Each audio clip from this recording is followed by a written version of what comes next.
The Julian chapter, a wonder story. Before, so we're thinking before August. Ordinary. Okay. I know. I haven't been nice to August Pullman. Big deal. It's not the end of the world, people. Let's stop with the drama, okay? There's a whole big world out there, and not everyone is nice to everyone else. That's just the way it is. So can you please get over it? I think it's time to move on and get on with your life, don't you? Jeez. I don't get it. I really don't. 1 minute, I'm like the most popular kid in the 5th grade, and the next minute, I'm like, I don't know, whatever. This bites. This whole year bites. I wish Auggie Pullman had never come to Beecher Prep in the first place. I wish he had kept his creepy little face hidden away like in the Phantom of the Opera or something. Put a mask on, Auggie. Get your face out of my face, please. Everything would be a lot easier if you would just disappear. At least for me. I'm not saying it's a picnic for him either, by the way. I know it can't be easy for him to look in the mirror every day or walk down the street, but that's not my problem. My problem is that everything's different since he's been coming to my school. The kids are different, I'm different, and it sucks big time.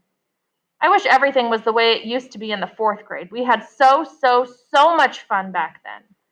We would play tackle tag in the yard, and not to brag, but everyone always wanted a piece of me, you know? I'm just saying. Everyone always wanted to be my partner when we'd do social studies projects, and everyone always laughed when I said something funny. At lunchtime, I'd always sit with my peeps, and we were like it. We were totally it. Henry, Miles, Amos, Jack. We were it. It was so cool. We had all these secret jokes, little hand signals for stuff. I don't know why that had to change. I don't know why everyone got so stupid about stuff. Actually, I do know why. It was because of Auggie Pullman. The moment he showed up, that's when things stopped being the way they used to be. Everything was totally ordinary, and now things are messed up, and it's because of him and Mr. Tushman. In fact, it's kind of totally Mr. Tushman's fault. The call. I remember Mom made a big deal about the call we got from Mr. Tushman. At dinner that night, she went on and on about what a big honor it was. The middle school director had called us at home to ask if I could be a welcome buddy to some new kid in school. Wow, big news. Mom acted like I won an Oscar or something. She said it showed her that the school really did recognize who the special kids were, which she thought was awesome. Mom had never met Mr. Tushman before because he was the middle school director and I was still in the lower school, but she couldn't stop raving about how nice he'd been on the phone. Mom's always been kind of a bigwig at school. She's on this board of trustees thing, which I don't even know what it is, but apparently it's a big deal. She's always volunteering for stuff too, like she's always been the class mom for every grade I've been in at Beecher. Always. She does a lot for the school.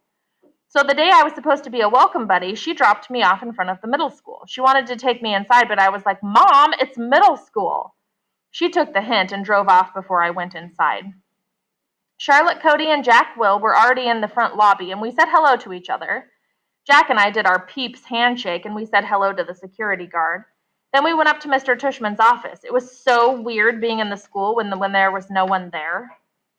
Dude, we could totally skateboard in here and no one would know, I said to Jack, running and gliding on the smooth floor of the hallway after the security guard couldn't see us anymore. Ha, yeah, said Jack, but I noticed that the closer we got to Mr. Tushman's office, the quieter Jack got. In fact, he kind of looked like he was going to blow chunks. As we got near the top of the stairs, he stopped. I don't want to do this, he said. I stopped next to him. Charlotte had already gotten to the top landing. Come on, she said. You're not the boss, I answered. She shook her head and rolled her eyes at me. I laughed and nudged Jack with my elbow. We loved egging Charlotte Cody on. She was always such a goody two-shoes. This is so messed up, said Jack, rubbing his hand over his face. What is? I asked. Do you know who this new kid is? He asked. I shook my head. You know who he is, right? Jack said to Charlotte, looking up at her. Charlotte walked down the stairs toward us. I think so, she said. She made a face like she had just tasted something bad. Jack shook his head and then smacked it 3 times with his palm. I'm such an idiot for saying yes to this, he said, his teeth clenched. Wait, who is it? I said. I pushed Jack's shoulder so he'd look at me. It's that kid called August, he said to me. You know, the kid with the face? I had no idea who he was talking about. Are you kidding me? Said Jack. You've never seen that kid before? He lives in this neighborhood. He hangs out in the playground sometimes. You have to have seen him. Everyone has. He doesn't live in this neighborhood, answered Charlotte. Yes, he does, Jack answered impatiently. No, Julian doesn't live in this neighborhood, she answered just as impatiently. What does that have to do with anything? I said. Whatever, Jack interrupted. It doesn't matter. Trust me, dude, you've never seen anything like this before. Please don't be mean, Jack, Charlotte said. It's not nice. I'm not being mean, said Jack. I'm just being truthful. What exactly does he look like? I asked. Jack didn't answer. He just stood there shaking his head. I looked at Charlotte, who frowned. You'll see, she said. Let's just go already, okay? She turned around and went up the stairs and disappeared down the hall to Mr. Tushman's office. Let's just go already, okay? I said to Jack, imitating Charlotte perfectly. I thought this would totally make him laugh, but it didn't. Jack, dude, come on, I said. I pretended to give him a hard slap in the face. This actually did make him laugh a bit, and he threw a slow-motion punch back at me. This led to a quick game of spleen, which is where we try to jab each other in the rib cage. Guys, let's go, Charlotte commanded from the top of the stairs. She had come back to get us. Guys, let's go, I whispered to Jack, and this time he did kind of laugh. But as soon as we rounded the corner of the hallway and got to Mr. Tushman's office, we all got pretty serious. When we went inside, Mrs. Garcia told us to wait in the Nurse Molly's office, which was a small room to the side of Mr. Tushman's office. We didn't say anything to each other while we waited. I resisted the temptation to make a balloon out of the latex gloves that were in a box by the exam table, though I know it would have made everyone laugh. Mr. Tushman. Mr. Tushman came into the office. He was tall, kind of thin, with messy gray hair. Hey guys, he said, smiling, I'm Mr. Tushman. You must be Charlotte. He shook Charlotte's hand. And you are, he looked at me.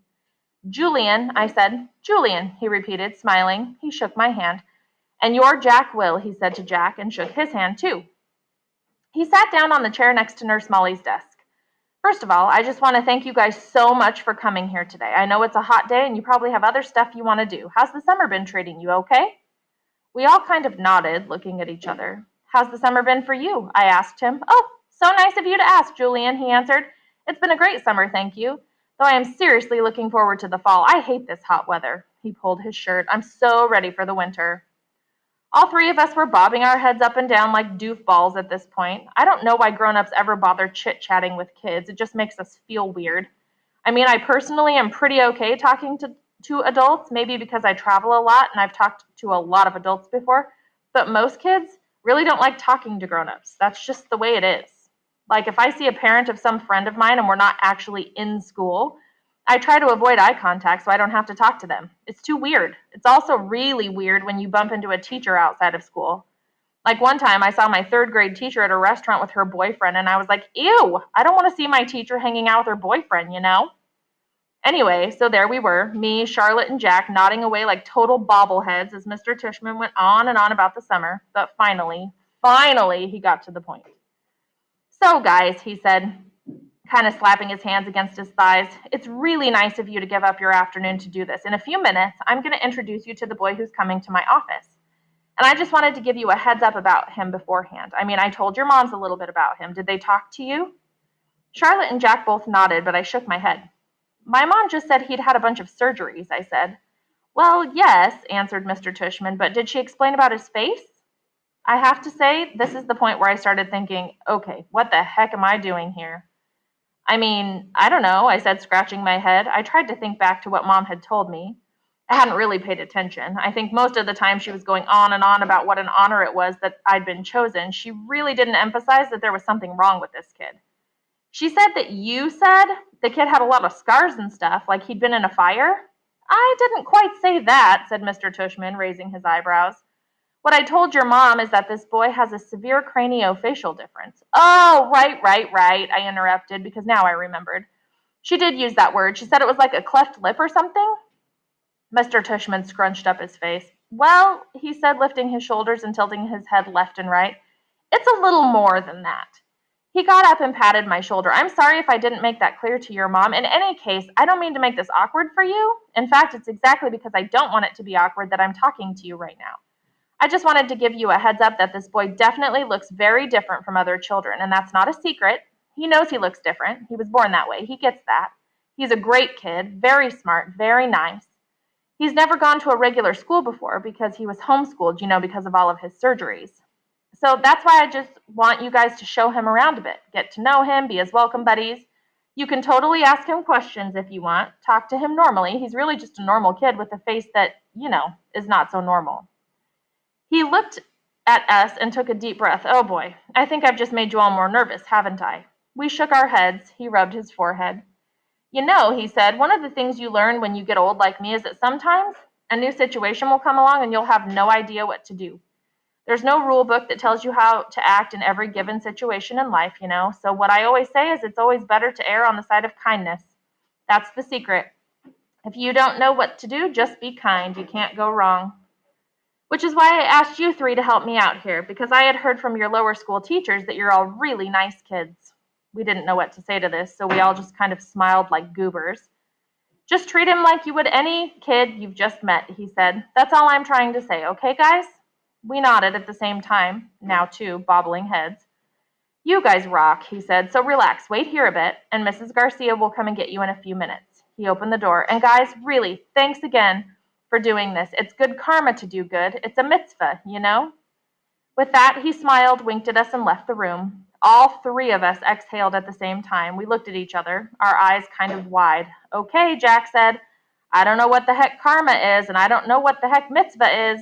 This made us all laugh a little, though it was kind of a nervous type of laugh. First look.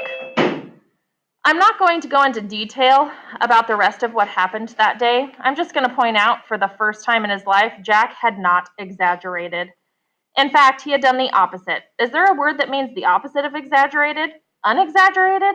I don't know, but Jack had totally not exaggerated about this kid's face. The first look I got of August, well, it made me want to cover my eyes and run away screaming. Bam! I know that sounds mean, and I'm sorry about that, but it's the truth. And anyone who says that's not their first reaction when seeing Auggie Pullman isn't being honest. Seriously. I totally would have walked out the door after I saw him, but I knew I would get in trouble if I did. So I just kept looking at Mr. Tushman, and I tried to listen to what he was saying, but all I heard was yak, yak, yak, yak, yak, yak, yak, because my ears were burning. In my head, I was like, dude, dude, dude, dude, dude, dude, dude, dude, dude, dude, dude, dude. I think I said that word 1,000 times to myself. I don't know why. At some point, he introduced us to Auggie. Ah! I think I actually shook his hand. Triple ah! I wanted to zoom out of there so fast and wash my hand, but before I knew what was happening, we were headed out the door, down the hallway, and up the stairs. Dude, dude, dude, dude, dude, dude, dude, dude, dude. I caught Jack's eye as we were going up the stairs to homeroom. I opened my eyes really wide at him and mouthed the words, no way! Jack mouthed back, I told you. Scared. When I was about five, I remember watching an episode of SpongeBob one night. And a commercial came on TV that totally freaked me out. It was a few days before Halloween. A lot of commercials came on during that time of year that were kind of scary, but this one was for a new teen thriller I had never heard about before. Suddenly, while I was watching the commercial, a close-up of a zombie's face popped up on the screen. Well, it totally and completely terrified me. I mean terrified me like the kind of terrified where you actually run out of a room screaming with your arms in the air. Terrified. After that, I was so scared of seeing that zombie face again, I stopped watching any TV until Halloween was over, and the movie was no longer playing in theaters. Seriously, I stopped watching TV completely. That's how scared I was. Not too long after that, I was on a play date with some kid whose name I don't even remember, and this kid was really into Harry Potter. So we started watching one of the Harry Potter movies. I had never seen any of them before. Well, when I saw Voldemort's face for the first time, the same thing happened that had happened when the Halloween commercial came on. I started screaming hysterically, wailing like a total baby. It was so bad the kid's mother couldn't calm me down, and she had to call my mother to come pick me up. My mom got really annoyed at the kid's mom for letting me watch the movie, so they ended up getting into an argument, and long story short, I never had another play date there again. But anyway, between the Halloween zombie commercial and Voldemort's noseless face, I was kind of a mess. Then, unfortunately, my dad took me to the movies at around that same time. Again, I was only about 5, maybe 6 by now. It shouldn't have been an issue. The movie we went to was rated G, totally fine, not scary at all. But one of the trailers that came on was for Scary Fairy, a movie about demon fairies.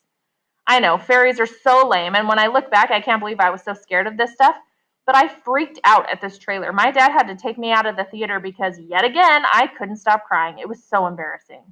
I mean, being scared of fairies, what's next? Flying ponies, Cabbage Patch dolls, snowflakes? It was crazy. But there I was, shaking and screaming as I left the movie theater, hiding my face in my dad's coat. I'm sure there were 3-year-olds in the audience who were looking at me like I was the biggest loser. That's the thing about being scared, though. You can't control it. When you're scared, you're scared. And when you're scared, everything seems scarier than it ordinarily would be, even things that aren't. Everything that scares you kind of mushes together to become this big, terrifying feeling. It's like you're covered in this blanket of fear, and this blanket is made out of broken glass and dog poop and oozy pus and bloody zombie zits. I started having awful nightmares. Every night, I'd wake up screaming. It got to the point where I was afraid to go to sleep because I didn't want to have another nightmare. So then I started sleeping in my parents' bed. I wish I could say this was just for a couple of nights, but it went on like this for 6 weeks. I wouldn't let them turn off the lights. I had a panic attack every time I started drifting off to sleep. I mean, my palms would literally start to sweat and my heart would start to race and I'd start to cry and scream before going to bed. My parents took me to see a feelings doctor, which I only later realized was a child psychologist. Dr. Patel helped me a little bit. She said what I was experiencing were night terrors, and it did help me to talk about them with her. But I think what really got me over the nightmares were the Discovery Channel nature videos my mom brought home for me one day. Woohoo for those nature videos! Every night we'd pop one of them into the DVD player, and I'd fall asleep to the sound of some guy with an English accent talking about meerkats or koalas or jellyfish. Eventually, I did get over the nightmares, though.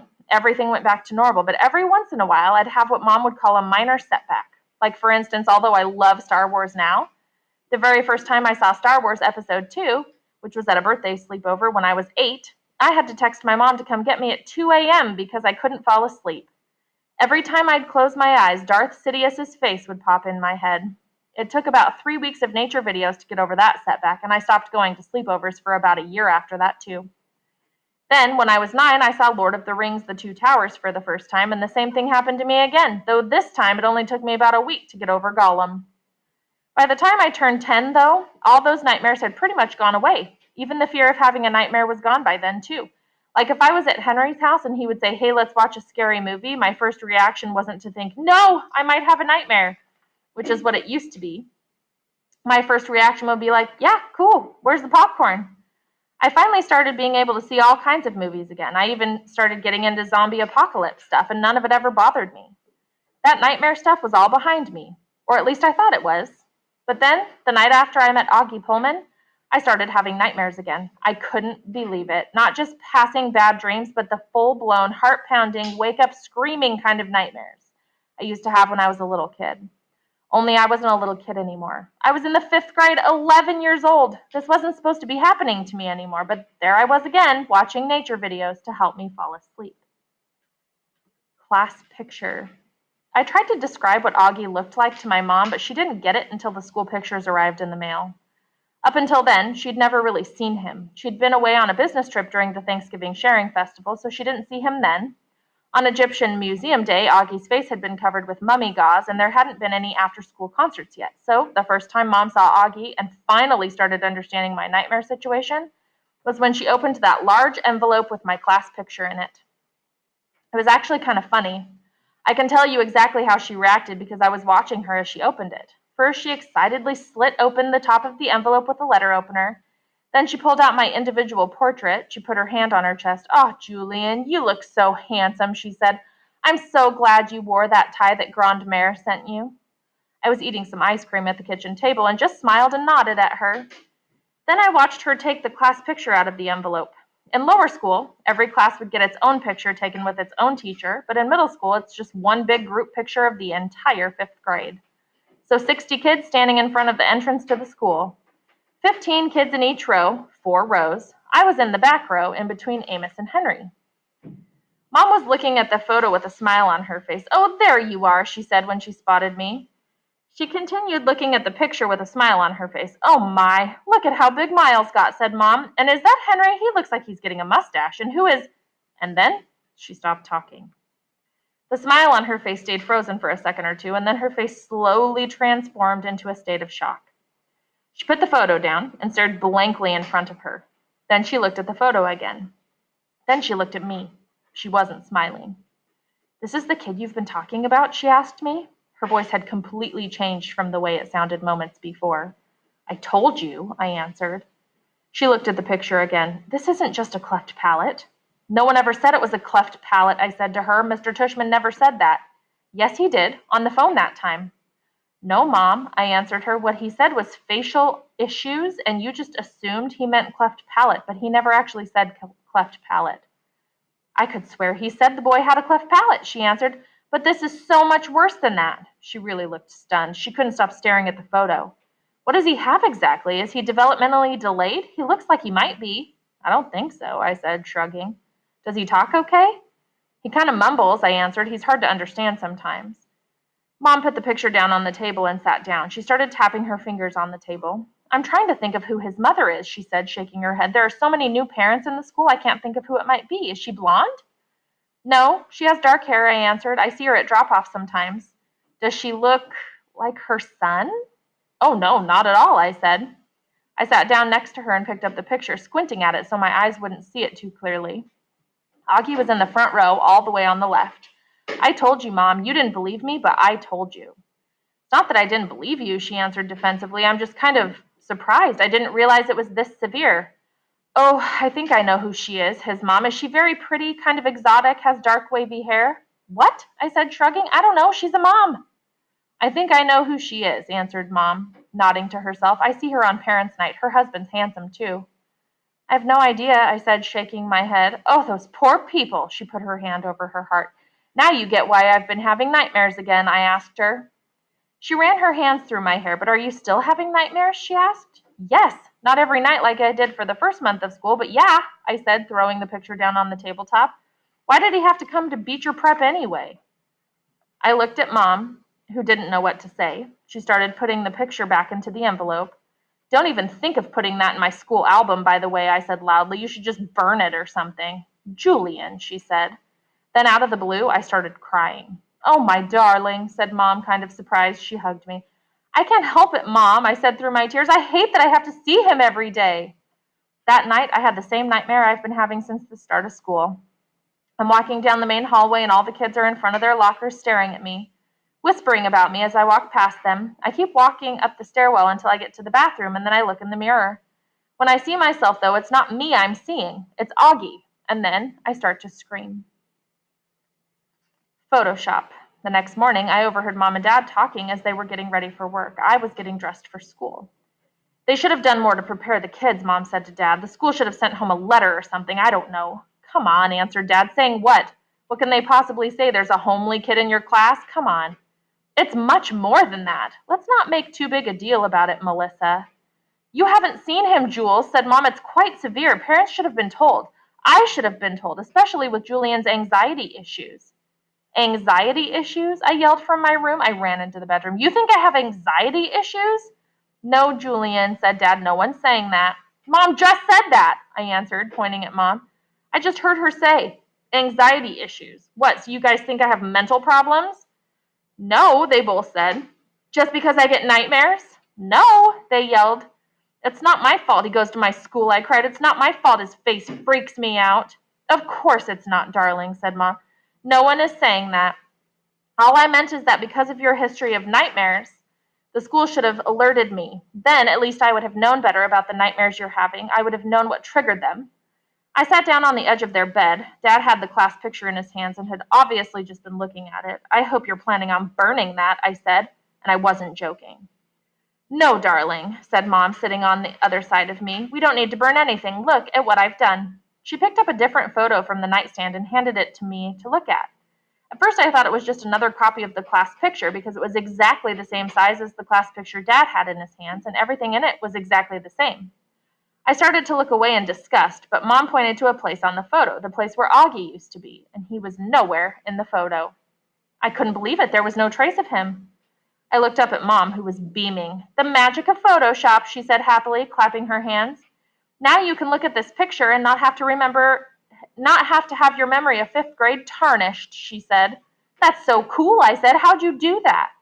"I've gotten pretty good at Photoshop," she answered. "Remember last year how I made all the skies blue in the Hawaii pictures?"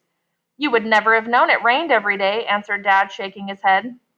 Laugh if you want, said Mom. But now when I look at those pictures, I don't have to be reminded of the bad weather that almost ruined our trip. I can remember it for the beautiful vacation that it was, which is exactly how I want you to remember your 5th grade year at Beecher Prep, okay, Julian? Good memories, not ugly ones. Thanks, Mom, I said, hugging her tightly. I didn't say it, of course, but even though she changed the skies to light blue on the photos, all I ever really remembered about our Hawaii trip was how cold and wet it was when we were there, despite the magic of Photoshop.